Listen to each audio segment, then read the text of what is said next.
یہ جو ہم جمہوری سیاست میں جاتے ہیں، جو ہم انتخابات لڑتے ہیں، بعض ساتھیوں کا ان کے بارے میں کوئی اعتماد نہیں ہے، اس لیے کہ انتخاب جو ہے مسلط نظام کو چلانے کے لیے افراد فراہم کرنا، یہ انتخاب کا مقصد ہوتا ہے۔ یعنی انتخاب اس لیے نہیں ہوتا ہے کہ یہ جو نظام مسلط ہے اس کو تبدیل کرے، نہیں، جو نظام مسلط اب موجود ہے اس مسلط نظام کو چلانے کے لیے افراد کو فراہم کرنا، یہ ہے انتخاب کا مقصد۔ اور اگر کبھی بھی مسلط نظام کے لیے انتخابات خطرہ بنے تو بیک جنبش قلم کر آدم قرار دیے جاتے ہیں۔ الجزائر میں دینی قوتوں نے اکثریت حاصل کی جب مسلط قوت کو خطرہ ہوا کہ میرا مسلط نظام اس اکثریت سے خطرہ سے دوچار ہوتا ہے، تو ان کا انجام کیا بنا؟ وہ جمہوریت کے دلدادے کہاں چلے گئے؟ وہ ٹھیکیدار اب کیوں خاموش رہے؟ لہذا یہ جو طریقہ ہے اس کو آپ مجبوری سمجھیں، یا یہ ہے کہ ہم اب تک اس کے خرابیوں اور خامیوں سے واقف نہیں ہیں؟ یہ تو ہو سکتا ہے، ورنہ اس سے یہ توقع کرنا کہ پاکستان میں اسلام آئے گا مسلم لیگ کی وساطت سے یا پیپلز پارٹی کی وساطت سے، یہ ناممکنات میں سے ہے۔ اس خیال کو آپ اپنے ذہن سے نکال دیں۔ ایک اتنی سی بات ہو سکتی ہے، اور میں ہمیشہ کے لیے گزارش کرتا ہوں کہ انتخابات اقتدار کے لیے ہوتے ہیں، اقتدار میں یا حاصل کرنے یا شریک ہونے کے لیے ہوتے ہیں۔ اگر ہم نے ویسے بھی انتخابات کرنے ہیں تو پھر یہ جو وزارتوں سے ہم یوں کرتے ہیں، جیسا کہ وہ ہمارے ہاں ایک کہاوت مشہور ہے کہ کوا گندگی کو کھاتا بھی ہے اور چونچ کو صاف بھی کرتا ہے، تو پھر اس کا فائدہ کیا ہے؟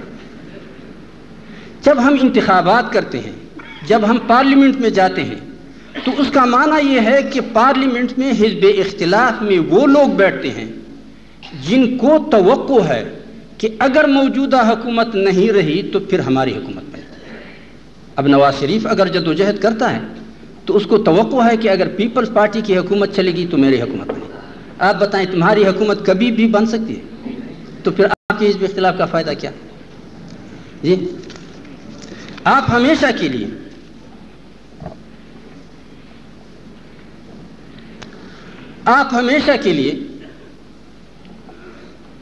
جب بھی اپنے مقاصد آپ سمجھیں یا اپنی حکمت عملی سمجھیں، اکثریت کی بنیاد پہ آپ پیش رفت نہیں کر سکتے، بلکہ مفاہمت کی بنیاد پہ،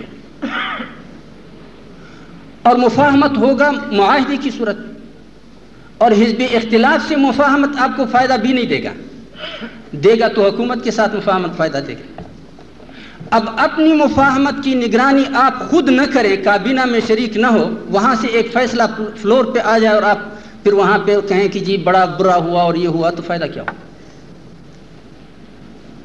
لہذا میری ہمیشہ کے لیے رائے یہ رہی ہے کہ اگر ہم نے انتخابات میں جانا ہے اور حصہ لینا ہے تو پھر براہ راست معاہدے کی بنیاد پہ حکومت میں بھی اور وزارتوں میں بھی شریک ہونا چاہیے، اس لیے کہ حکومت ہم سے تو فائدہ لے لیکن ہم اس سے نہ لیں۔ کیوں نہ لیں؟ جو بدنامی ہماری ہونی تھی وہ تو ہو چکی، اب اس سے بعد وہ کوے والی بات ہے کہ گندگی بھی کھائیں اور چونچ کو بھی صاف کریں، فائدہ کیا ہے؟ ہمارے ساتھی کہتے ہیں کہ ہماری پالیسی واضح نہیں ہے، واضح ہونی چاہیے۔ اور اگر ہم حزب اختلاف میں آئیں گے تو اس صورتحال میں اقتدار پہ بھی امریکہ ہے اور اختلاف میں بھی امریکہ ہے۔ اب اگر آپ حزب اختلاف کا ساتھ دیتے ہیں اور حکومت کو آپ کمزور کریں گے تو حزب اختلاف کی حکومت اگر بنے گی تو وہ ایک قدم امریکہ کے آگے ہوگی یا پیچھے جائے گی؟ اب تک ہم حزب اختلاف کا ساتھ اس لیے دیتے تھے کہ دنیا بھر میں ایک دوسری قوت موجود تھی اور اس قوت کے ہوتے ہوئے حزب اختلاف کی حکومت ذرا پیچھے ہٹا کرتی تھی، لیکن اب متبادل قوت دنیا میں کوئی وجود نہیں رکھتا، اختلاف اور اقتدار ایک ہی قوت ہے۔ تو اب کی صورتحال میں جو سیاسی اور بین الاقوامی صورتحال ہے، حزب اختلاف کا ساتھ دینا اس باوا کا ساتھ دینا ہے،